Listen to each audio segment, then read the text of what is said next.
बिस्मिल्लाहिर्रहमानिर्रहीम। नाज़रीन, मैं हूं आसिम नसीर और आप देख रहे हैं हमारा यूट्यूब चैनल आसिम सीरीज। नाज़रीन, मेरे साथ मौजूद है मशहूर और मारूफ ज़ोडिक कंसल्टेंट सैयद हैदर जाफरी साहब, जिनका व्हाट्सएप नंबर हमारी स्क्रीन पर मौजूद है। इसके अलावा नाज़रीन, हमने अपने डिस्क्रिप्शन में भी जाफरी साहब के यूट्यूब चैनल का लिंक अपना डाला है, उसको दिया गया है। जिसको जाफरी साहब के यूट्यूब चैनल पर जाना हो, हमारे डिस्क्रिप्शन में उसका लिंक भी मौजूद है। इसके अलावा जिसने अभी तक हमारे चैनल को सब्सक्राइब नहीं किया तो बराए मेहरबानी हमारे चैनल को सब्सक्राइब भी कर दें। अस्सलाम वालेकुम सर, क्या हाल है, कैसे हैं आप? वालेकुम अस्सलाम भाई, अल्हम्दुलिल्लाह, मालिक का बड़ा करम है, दुआएं हैं, शुक्र अल्हम्दुलिल्लाह। बिल्कुल ठीक है। अच्छा सर, बहुत टाइम हो गया आपके साथ हमने कोई पॉलिटिकल वीलॉग नहीं किया। हम ज़ोडिक के ऊपर बहुत अरसे से आपके साथ वीलॉग कर रहे हैं, लेकिन बहुत ज्यादा डेवलपमेंट आ चुकी हैं।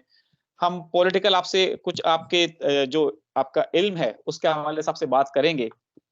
सर, इलेक्शन का शेड्यूल अनाउंस हो चुका है।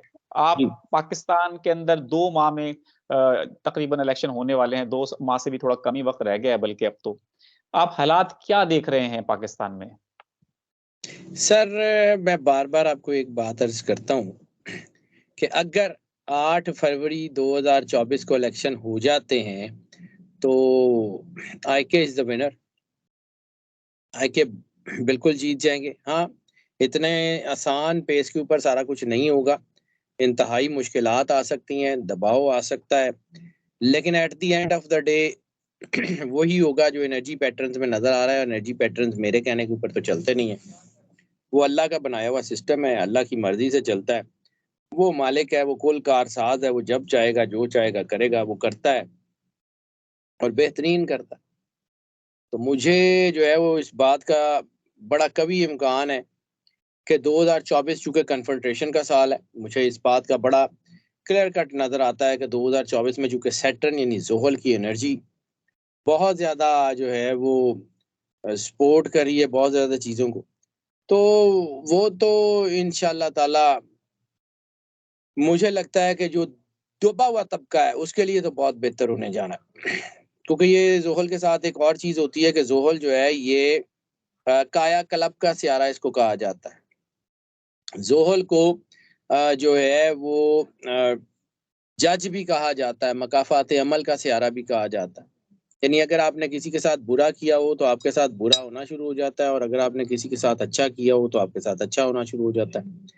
जब ज़ोहल अपने अरूज के ऊपर आता है तो फिर ये जो ज़ोहल है ये करता ये है कि आप के जो वो तबकात जो डाउन पे होते हैं उनको ऊपर ले आता है। क्योंकि आपने 8 का साइन भी देखा होगा, तो जहाँ से शुरू होता है वहीं पे ख़त्म हो जाता है।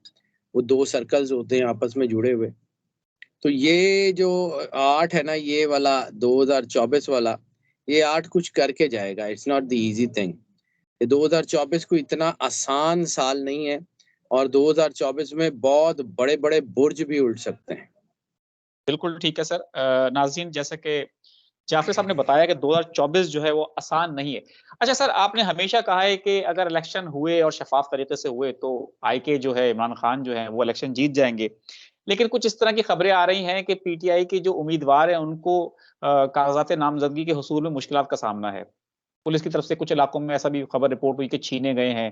सरदार लतीफ़ खोसा जो हैं, जिन्होंने पीटीआई जॉइन कर ली है, उन्होंने कहा है कि हम हाई कोर्ट्स में जाएँगे तमाम सूबाई और उसमें शिकायत दर्ज कराएँगे कि हमारे उम्मीदवारों को कागज़ात नामज़दगी नहीं दिए जा रहे। पाकिस्तान तहरीक-ए-इंसाफ के चेयरमैन बैरिस्टर गौहर अली ने भी इस बात की शिकायत की है कि कागज़ात नामज़दगी मिलने में काफ़ी दुश्वारी का सामना है। ये तमाम सूरत-ए-हाल के बाद भी आप समझते हैं कि कोई ऐसी काया पलट जाएगी, सितारे इस तरह से सपोर्ट करेंगे सर, खान असल साहब में को? बात पता क्या है? बात मैं बार-बार वही अर्ज़ करता हूँ कि मैंने अगर ग्राउंड रियलिटीज़ पे बात करनी होती ना सर, तो मैं आज किसी चैनल पे एंकर बन के बैठा होता। मैं तो एनर्जीज़ का आदमी हूँ। मैं तो अपनी एनर्जीज़ को पढ़ता हूँ। जो मैंने जिसका इल्म हासिल किया मैं तो वो जानता हूँ। तो मुझे बड़ी अच्छी तरह एक बात की क्लियर कट इंडिकेशन नज़र आती है कि जब ये जो एनर्जीज़ का ये जो कायाकल्प की बात कर रहा हूँ ना, ये सिर्फ़ पाकिस्तान के लिए नहीं है। ये इंटरनेशनल ग्लोबली ऐसा कुछ होगा। जब ग्लोबली होगा तो बड़ी जो ताकतें हैं, जो बड़ी एस्टेब्लिशमेंट्स हैं, जो बड़े थिंक टैंक्स हैं, वहाँ पे जब उनका ज़हन बदलेगा, तो छोटी एस्टेब्लिशमेंट्स ऑटोमैटिकली अपना रुख मोड़ने पे मजबूर हो जाएँगी।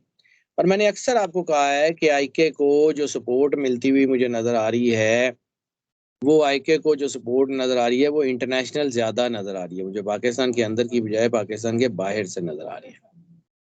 अब ये भी हो सकता है, मतलब हम टॉकिंग ऑन द चांसेस कि अगर फर्ज किया कि बाहर कहीं अमेरिका में, लंदन में डोनाल्ड लू के ऊपर केस हो जाता है, या अमेरिकन एस्टेब्लिशमेंट के ऊपर कहीं को केस चला जाता है, या कोई इंटरनेशनल किसी कोर्ट्स में ये केसेस लग जाते हैं, तो हो सकता है कि उसका असर यहाँ पे भी नजर आए। कुछ भी हो बिल्कुल सकता है, आप इसको डिनाई नहीं कर सकते। There are chances. बिल्कुल ठीक है। अच्छा सर, पीटीआई के बहुत सारे जो अपना उम्मीदवार हैं वो जेल से इलेक्शन लड़ेंगे। खान साहब का भी गौर खान ने कहा है कि 3 हलकों से इलेक्शन लड़ेंगे, मियांवाली से, इस्लामाबाद से और लाहौर से इमरान खान इलेक्शन लड़ेंगे। सनम जावेद हैं जो कि पीटीआई की इस तरह से कारकुन नहीं रही, लेकिन वो काफी अरसे से, तकरीबन 6 माह से ज्यादा का टाइम हो चुका है ऑलमोस्ट, कि वो गिरफ्तार हैं, जेल में है। सनम जावेद इलेक्शन लड़ेंगी। अपना खदीजा शाह के हवाले से भी खबरें आ रही हैं कि शायद वो भी लड़ सकती हैं, या उनकी घर से कोई अपना लड़ सकता है इलेक्शन, या उनकी वालदा जो हैं वो आ सकती हैं। उमैर नियाजी के हवाले से खबरें आ रही हैं कि वो इलेक्शन में लड़ेंगे, उनके फादर ने कागज़ात नामजदगी लिए भी थे। हसन नियाजी के हवाले से खबरें आ रही, मतलब बहुत सारी लीडरशिप है जो कि जेल में है और जेल से इलेक्शन लड़ना चाहती है और जेल से इलेक्शन लड़ेंगे। आपको क्या लगता है सर, जेल से बैठ के इलेक्शन लड़ना और उसको जीतना?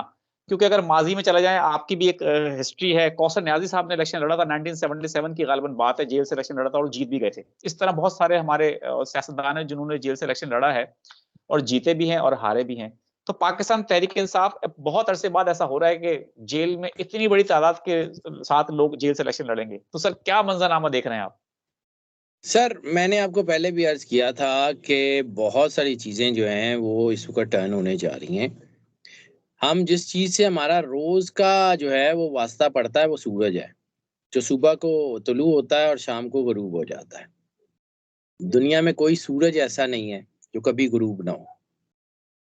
वो एम्पायर, ब्रिटिश एम्पायर, कि जिसमें कभी सूरज गरूब नहीं होता था, आज वो एक मुल्क के हद तक महदूद हो गई। कभी वो जो है वो 4 बड़े आज़मों के ऊपर उसकी हुकूमत थी। तो आज वो सिर्फ़ एक जो है वो मुल्क तक महदूद है, तो कुदरत है दे। और वो मैंने जो आपको पहले एक दफ़ा बात की थी कि वो 500 साल बाद जो स्टार्स की कंजक्शन बनी हुई है, ये वही बनी हुई है जिसमें डायनेस्टीज़ बनती हैं और डायनेस्टीज़ ब्रेक होती हैं। तो इस वक़्त दुनिया में आप कॉन्फ्रंटेशन की दूसरा जो है ना वो देखेंगे, आपको सिर्फ़ हमारा इलाका नज़र आ रहा है, हमारा पाकिस्तान नज़र आ रहा है। अभी आपने चाइना का, टर्की का, रशिया का रोल तो देखा ही नहीं है। अभी तो आपने जो है वो चीज़ें देखी नहीं है। अभी तो आपको सिर्फ़ ये फ़लस्तीन इसराइल का तनाज़ा बढ़ता हुआ नज़र आ रहा है। अभी तो आपने यमन देखा ही नहीं है। अभी तो आपने लबनान में होने वाले हालात देखे ही नहीं है। यमन में जो तो आने वाली चीज़ें हैं वो आपने देखी नहीं है। तो बहुत सारे मंज़रनामे बदलने जा रहे हैं इस 2024 में, तो उन सारे मंज़रनामों का असर पाकिस्तान की डोमेस्टिक सियासत के ऊपर डायरेक्टली पड़ेगा। और वो खुद बताएगी क्या हो गया। रहेगी बात कि जी जेल में रह के इलेक्शन लड़ना या जीतना, तो सर ये कुदरत का बनाया हुआ सिस्टम है। ये एनर्जीज़ अल्लाह की तरफ से काम करती हैं, ये हमारी तरफ से काम नहीं करती। तो मुझे लगता है कि जो इस वक़्त एनर्जी वेव बनी हुई है आईके के हक में, और मैं बार-बार एक चीज़ मैंने पहले तो मैं नहीं बताता था, लेकिन अक्सर मैंने 1-2 लोगों में बात की है कि आईके व्हाई आई एम सेइंग आईके। आईके और इमरान खान के आदाद में फ़र्क है। मैं बार-बार आईके सिर्फ़ इसलिए कहता हूँ कि मुझे पता है what is the energy of IK. I is the 9 and K is the 2। 92 92 is the number of सरकार ख़त्मी है मर्तबत सरवर अंबिया सल्लल्लाहु अलैहि वसल्लम। तो जो रिसालत माब के आदाद का नंबर है, तो रिसालत माब के जो नौकर है उसके नंबर भी अगर 92 है, तो इसको तो नो वन कैन अनडू आईके। मुमकिन ही नहीं है। और सर ये 92 तो में वर्ल्ड कप भी जीता था। सर ये आईके 92 है, IK is coming. No one can undo IK. बिल्कुल ठीक है। अच्छा सर, एक चीज और है, हम आपसे पूछ लेते हैं, आप बिल्कुल इस बात पे काफी हद तक शोर शॉर्ट हैं कि इमरान खान जो है वो इलेक्शन जीतेंगे और हालात उनके हक में बेहतर होंगे। आपने हमेशा ये बात की है, आपने कहा है कि आपको ग्राउंड लेवल का बेशक कोई नहीं, आप अपने इल्म के हिसाब से बात करते हैं। सर पिछले दिनों इस तरह की खबरें भी आई, उनकी बहन ने, अलीमा खान ने, इस बात का इंदिया भी दिया कि खान साहब की फांसी के लिए भी ग्राउंड बनाया जा रहा है, या उनको ताहयात जो है हो सकता है उम्र कैद की भी एक खबरें इस तरह की सामने आई हैं। आप क्या समझते हैं कि मामला संजीदा है काफी, या हालात इतने संजीदा देखिए, नहीं हैं? कोशिश तो पूरी है, इसमें कोई शक नहीं है। और आईके की लाइफ थ्रेट भी बिल्कुल मौजूद है, उसमें भी कोई शक नहीं है। लेकिन जहां तक मैं बात करता हूँ आईके की स्पिरिचुअल सपोर्ट की, तो आईके की स्पिरिचुअल सपोर्ट भी जैसी मौजूद है वैसी दुनिया में नहीं होती। तो he is the only one जो दुनिया में सरवाइव कर सकता है। तो वो तो ऐसा तो नहीं है कि वो मतलब कोई हालात ऐसे हो जाएंगे कि वो जो है उसको कुछ मिलेगा नहीं। आईके इज कमिंग और बड़ी ताकत से आ रहा है। हो सकता है कि कुछ चीजें ज़िमनी इंतखाबात में बदल जाएँ, कुछ चीजें बाद में बदल जाएँ, बहुत कुछ हो सकता है। अभी तो जो है ना वो किसी तरफ चीजें जा रही हैं, तो ये तो समझें कि जैसे आग एक दफ़ा बुझने से पहले भड़कती है, तो वही सीन है ना, एक दफ़ा भड़क ले। इतना आसान नहीं है, ये नहीं है कि आपको बस सुबह उठेंगे तो सारे मामलात ठीक मिलेंगे। ये स्लो पेस के ऊपर है। और फिर जब मैं कह रहा हूँ कि 24 जो है वो कन्फ्रंटेशन का और वार का ईयर है, तो जब ये वॉर ईयर जब दुनिया में इसके असरात फैलेंगे तो बहुत सारी चीज़ों को अपना आप समेटना पड़ेगा। बहुत सारे मामलात अपने आप के समेटने पड़ेंगे। बिल्कुल ठीक है।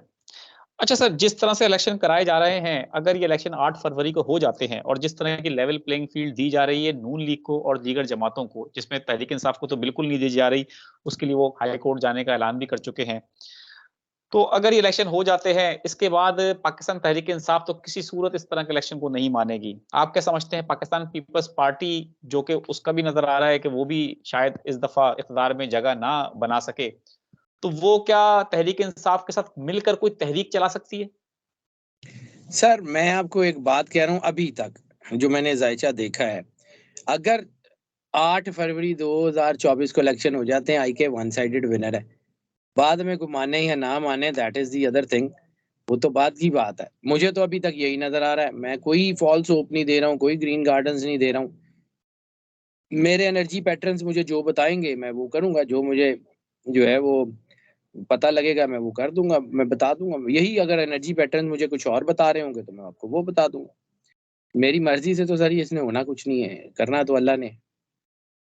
बिल्कुल ठीक है। नाज़रीन, हैदर जाफ़री साहब की आपने बातें सुनी, आपने अंदाज़ा लगा लिया होगा कि हैदर जाफ़री साहब बहुत श्योर हैं, बड़े पुरुम्मीद हैं कि अगर 8 फरवरी को इंतखाबात हुए और साफ़ और शफ़ाफ़ हुए, तो कोई शुबा नहीं कि पाकिस्तान तहरीक-इंसाफ ये इलेक्शन जीत जाए। और जहाँ तक बात करते हैं हम सर्वेज़ की, तो सर्वेज़ भी यही बता रहे हैं, इस वक़्त पाकिस्तान भर में तहरीक-इंसाफ की जो मकबूलियत है, वो किसी भी जमात से बढ़कर है। उम्मीद है आपको हमारा आज का व्लॉग पसंद आया होगा। मुझे और हैदर जाफ़री साहब को दें इजाज़त। आखिर में हमारा वही पैगाम है, मुस्कुराएँ, प्यार बाँटें और अपने आस-पास के लोगों का ख़्याल रखें। खुदा हाफ़िज़।